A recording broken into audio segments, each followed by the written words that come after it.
Yo teman semua, balik lagi di Kapia News. Masih bahas kaos Subang. Mau bahas apa kita hari ini?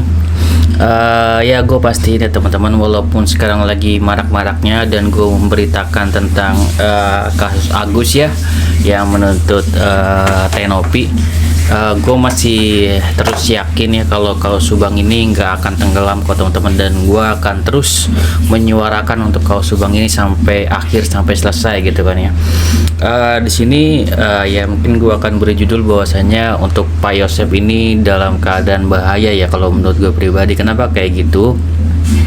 Karena di sini sudah sangat jelas ya teman-teman, ini dilakukan yang namanya kasasi, di mana tidak hanya kuasa hukumnya yang melakukan kasasi tersebut, JPU juga melakukan hal tersebut, di mana kalau JPU ini kasasi diterima, itu tuntutannya Pak Yosep seumur hidup. Berarti di sini ada suatu konsekuensi ya dari Pak Yosep, di mana beliau melakukan kasasi, dan di situ ada ancaman bahwasanya jika kasasi dari JPU itu diterima, otomatis Pak Yosep yang akan dinaikkan hukumannya menjadi seumur hidup, dan itu adalah konsekuensi yang harus ditanggung oleh Pak Yosep ya.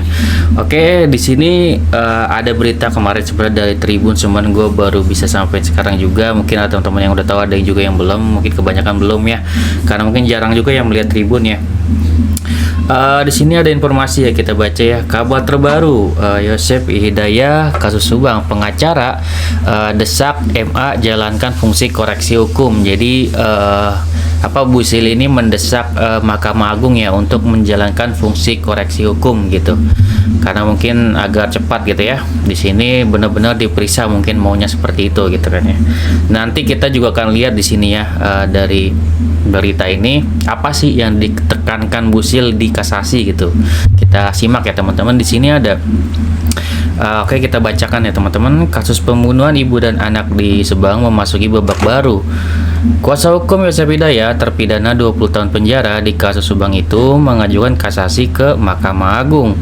Kami telah menyampaikan memori dan kontra memori kasasi sesuai prosedur permohonan kasasi kepada Mahkamah Agung, kata kuasa hukum Yosep, Sylvia Depi Sumbarto, di GP Plaza Tower Tanah Abang, Jakarta Pusat pada Jumat 25 Oktober 2024 malam.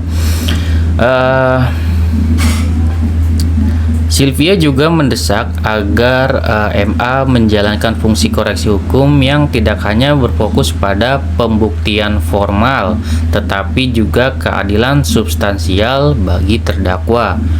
Putusan yang adil akan menjadi momentum penting dalam memperbaiki kepercayaan publik terhadap mekanisme penegakan hukum di negeri ini, tuturnya.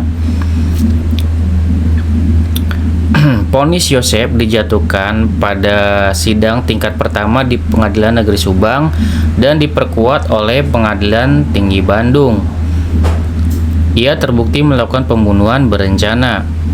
Namun, tim kuasa hukum Yosep berargumen ihwal terdapat sejumlah kejanggalan dalam proses peradilan yang berlangsung.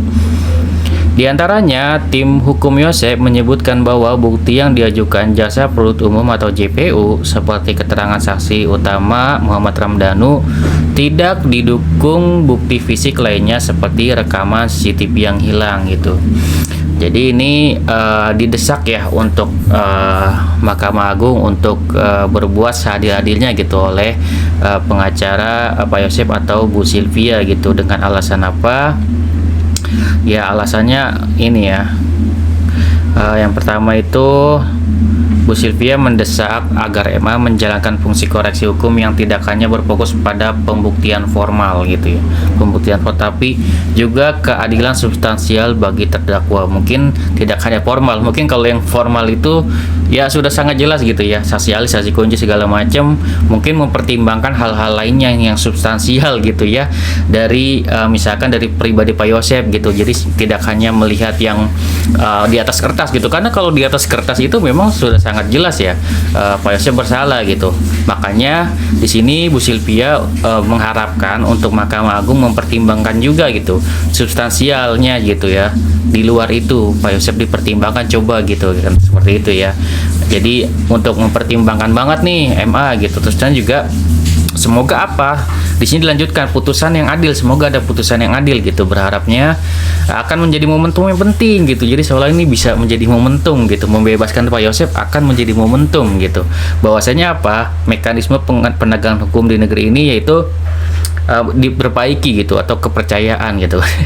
Kepercayaan publik itu jadi bagus gitu kalau Pak Yosep dibebaskan gitu. Ya kita sih nggak berpikir seperti itu ya, kalau misalkan memang di atas kertas pun sudah sangat jelas, karena saksi ahli ada, saksi kunci ada, semuanya tuh ya lengkap gitu, dari petunjuk, surat dan semuanya mengarah ke Pak Yosep gitu. Jadi sulit juga, berat untuk Bu Sylvia, karena kemungkinannya memang sangat kecil kalau misalkan Pak Yosep diharapkannya bukan hanya formal, tapi diharapkan oleh Bu Sylvia ini mengenai substansial. Selain itu juga hal yang menitik beratkan juga selain itu adalah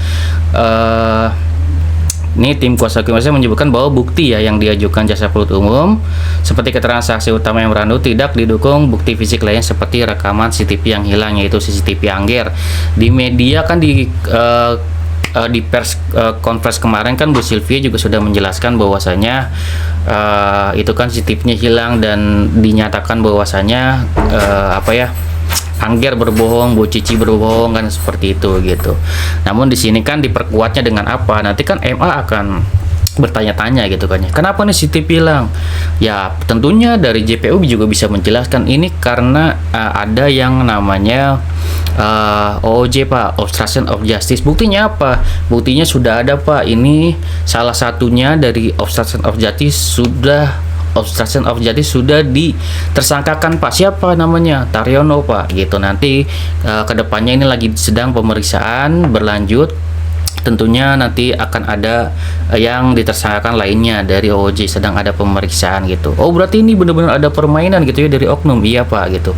Oh gitu, berarti kan di sini menjadi kekuatan ya untuk JPU ya, lebih kuat daripada pengacara Pak Yosep itu sendiri. Tentunya di sini kan yang namanya kuasa hukum Pak Yosep akan menyerang penyidik ya, sudah sangat jelas di pers kemarin, akan menyerang JPU, akan menyerang hakim juga kan, seperti itu yang tidak benar nih, misalkan keputusannya seperti itu.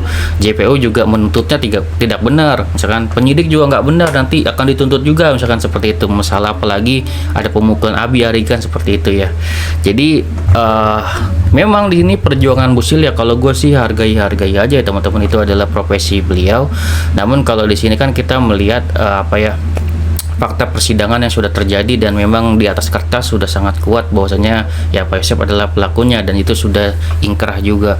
Ini adalah upaya hukum lainnya ya ke Mahkamah Agung, walaupun kemungkinannya kecil, itu adalah upaya hukum terakhir yang bisa dilakukan oleh Pak Yosep, dan setiap warga negara berhak ya untuk melakukan upaya tersebut teman-teman. Jadi kita tinggal tunggu aja hasilnya, dan baik lagi untuk Kaus Subang ini kita kawal terus sampai akhir, walaupun ada kasus apapun yang baru datang gitu kan ya, yang viral segala macam, itu tidak akan menenggelamkan atau menutupi Kaus Subang ini gitu ya. Oke, segitu ya dari gua, semoga bermanfaat buat teman-teman semua. Tetap semangat mengawal Kaus Subang, semoga bermanfaat. Wassalamualaikum warahmatullahi wabarakatuh. Sinaspi ya teman-teman.